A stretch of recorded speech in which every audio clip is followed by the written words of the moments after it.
ओम नमः शिवाय। नमस्कार दोस्तों, स्वागत है आप सभी का आपके अपने यूट्यूब चैनल खुशहाल ज़िंदगी में। दोस्तों आज मैं बात करूंगी सोमवार के अष्टमी तिथि के बारे में। दोस्तों 27 फरवरी दिन सोमवार पड़ रहा है और इस दिन अष्टमी तिथि है। सोमवार का दिन तो वैसे ही भोलेनाथ की पूजा आराधना के लिए सबसे अच्छा दिन माना गया है और यह दिन महादेव की पूजा अर्चना के लिए यह दिन विशेष होता है। लेकिन जब अष्टमी तिथि सोमवार के दिन पड़ जाती है तो ऐसे में इस सोमवार की विशेषता और ज़्यादा बढ़ जाती है। तो इस बार इस हफ्ते जो सोमवार पड़ रहा है 27 फरवरी को, इस दिन हमें अष्टमी तिथि की प्राप्ति हो रही है। कहा जाता है कि सोमवार की अष्टमी तिथि पर हम भोलेनाथ की विधि पूर्वक पूजा अर्चना करके उनसे कोई मन्नत मांगते हैं तो वह मन्नत महादेव की कृपा से पूर्ण होती है।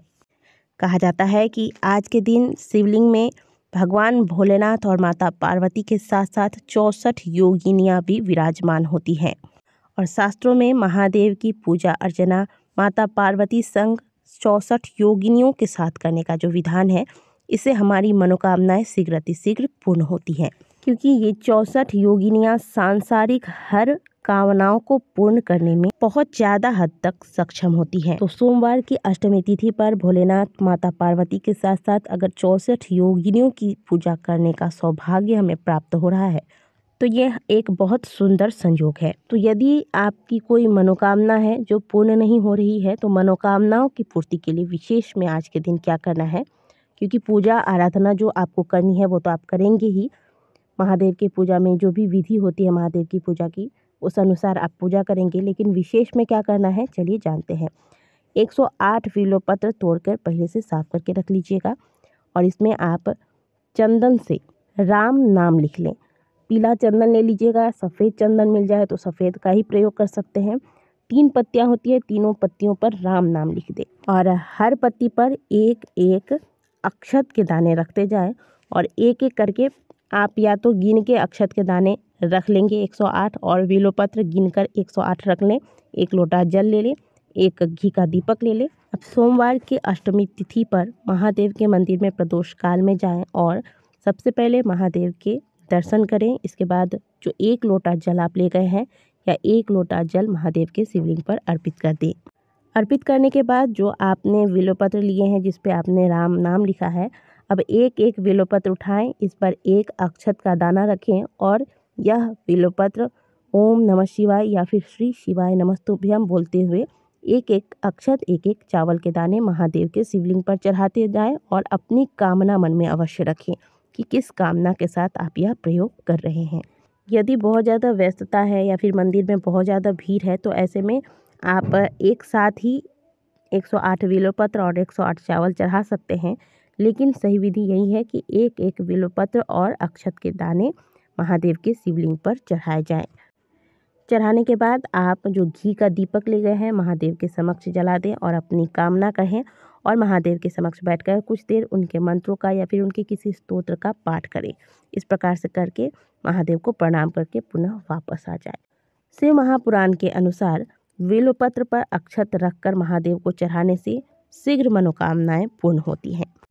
तो मनोकामनाओं की पूर्ति के लिए यह एक कार्य आप सोमवार की अष्टमी तिथि पर अवश्य करें और यदि आपकी कोई विशेष मनोकामनाएं नहीं है, महादेव की कृपा से आपको सब कुछ प्राप्त है, आप सुखी संपन्न जीवन व्यतीत कर रहे हैं, तो भी आज के दिन महादेव को भूले नहीं। शाम के वक्त कम से कम 1 बिल्वपत्र अक्षत के दाने महादेव को आज के दिन प्रदोष काल में अवश्य अर्पित करें। इससे महादेव की कृपा सदैव आप पर आपके परिवार पर बनी रहेगी।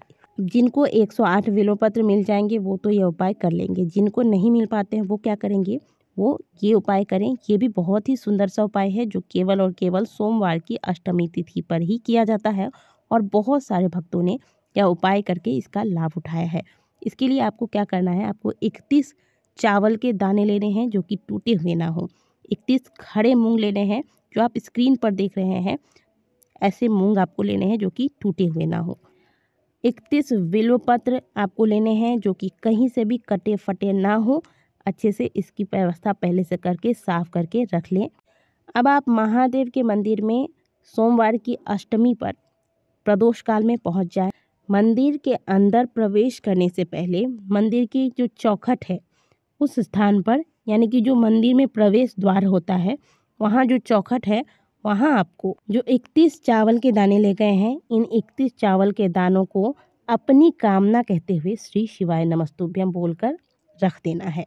साइड में रखेंगे, बीच में ना रखें ताकि किसी का पैर इसमें ना लगे, इसे साइड में रख दीजिएगा। अब महादेव के मंदिर में नंदी महाराज रहते हैं और नंदी महाराज का आप स्क्रीन पर देख रहे हैं, ये वाला जो पैर है हमेशा उठा हुआ रहता है।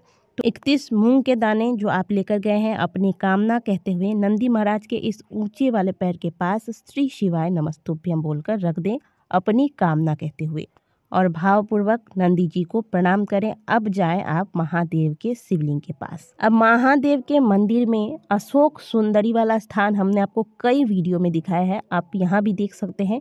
ये जो मोटी सी लाइन बनी हुई है यह है अशोक सुंदरी का स्थान। माता अशोक सुंदरी वाले स्थान पर जो आप विल्वपत्र ले गए हैं 31 विल्वपत्र, इन विल्वपत्रों पर पीला और लाल चंदन लगाते जाएं। एक टीका आप पीला चंदन का लगा लें, एक टीका लाल चंदन का लगा लें और यह विल्वपत्र आप माता अशोक सुंदरी वाले स्थान पर एक एक करके चढ़ाते जाएं।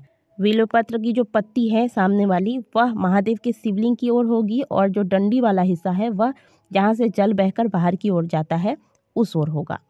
तो इस प्रकार से एक एक विल्वपत्र, पीला चंदन, लाल चंदन लगाते जाइए और अशोक सुंदरी वाले स्थान पर श्री शिवाय नमस्तुभ्यम बोलकर अपनी कामना रखते हुए मन में चढ़ाते जाएं।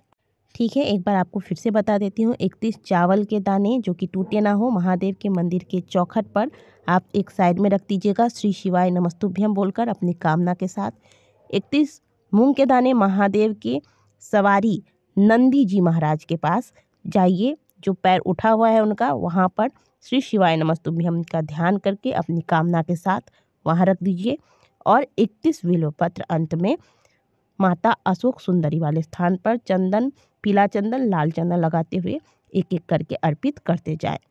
बस इतना सा करना है और कुछ भी नहीं करना। अगर आपकी इच्छा हो तो आप धूप दीप भगवान को दिखा सकते हैं, इसके अलावा आपको और कुछ भी इस उपाय में नहीं करना है। सोमवार की अष्टमी पर प्रदोष काल में इस उपाय को यदि किया जाए तो अगली अष्टमी तिथि आते आते जिस मनोकामना के साथ आपने इस उपाय को किया है, जिन परेशानियों में रहकर आपने इन उपायों को किया है, उन परेशानियों से आप धीरे धीरे बाहर निकलने लगते हैं।